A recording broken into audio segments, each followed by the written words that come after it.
for 5 minutes. Thank you, Mr. Chairman. We have 56 million unbanked and underbanked consumers in this country. So many of them are victims, as has been pointed out. I think the good Reverend Dr. Frederick Douglass, love that name, and Frederick Douglass, as you may know. And your comments were right on target. All of your comments are. I've introduced two major pieces of legislation that I want to kind of get y'all's reaction on and trying to address with that.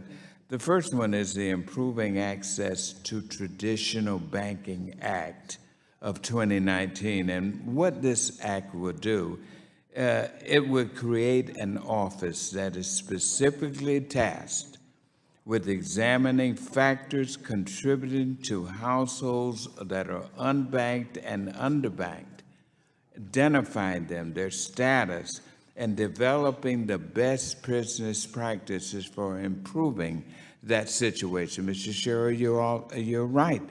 Where else do they have to go? But to some of these people, if we don't provide a way and get that information to them. Another bill that I've got is the FinTech Act. And as you know, and I want to get comments on you, some of these FinTech companies are dealing with this area because they are developing partnerships with some of the traditional banks that will not even deal with some of the unbanked and underbanked. So what I'm saying is there are things out there that we're trying to work with to get that. So let me just ask you, Mr. McDonald, you are the National Bankers Association. Tell me about this. What about the impact of these fintechs helping some of these people who the traditional banks won't help? Are you aware of some of those partnerships there?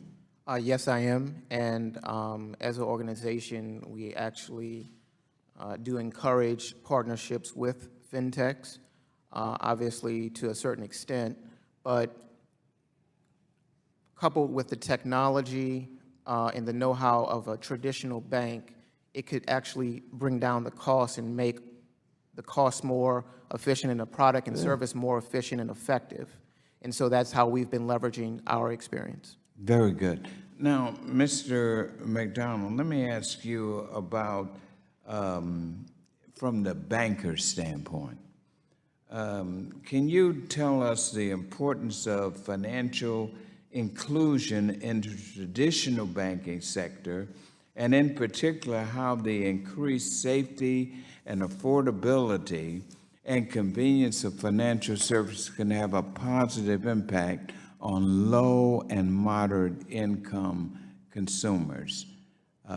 How can this bill, what we're trying to do with this bill is to try to identify the problem, bring it together, and then apply the necessary resources and coordination to really get to the heart of the matter and make these and try to put an end, or at least slow down, these predatory lenders. They have nowhere else to go. If they don't have a checking account, they don't have a banking account. We got to create this out. Does that make sense to you, Yes. Mr. McDonald? Absolutely. And the National Bankers Association will be open doors and definitely willing to speak further in terms of ideas and strategies around solving that problem. It's not an easy problem, obviously, but we definitely welcome ideas and strategies. All right. Now, Mr. Reeder, you're the president of the Innovation, I think, what is that, the Technological Innovation and... The Center for Financial Services Innovation? Yes. Yes. There you go. And that's what we're trying to do. We're trying to use these innovators, these the fintechs, other areas to try to create some answers and solutions to this. Are we making some progress? What the fintechs partnerships are doing, what our bill would be doing in terms of trying to find ways that we can increase the access of capital to these people, lending to them? Chairman, should I answer? I know the time has expired. Yeah, do you give them 10 minutes? Thank you. I'm gonna let him finish. Go ahead. Go ahead. I've got my own judgment there. Yes, well, I think there's enormous opportunity. You know, we work with companies that do things such as allowing people access to wages that they've already earned. We live in a country where people work and they're not paid for their work for some period of time, sometimes 2 weeks, sometimes a month. So we work with people to allow people access to assets that they already have. There's obviously a lot of work to help understand who's creditworthy. Because of a long history of discrimination in this country, credit scores and other traditional means have biases that are embedded in them that are very difficult to undo, and so there are opportunities for us to do that. So in my testimony, I list a number of companies, and I'm happy Thank to you. spend more time. Thank you, Now the Mr. gentleman's time Sherwood, has for the expired. time. Appreciate it. I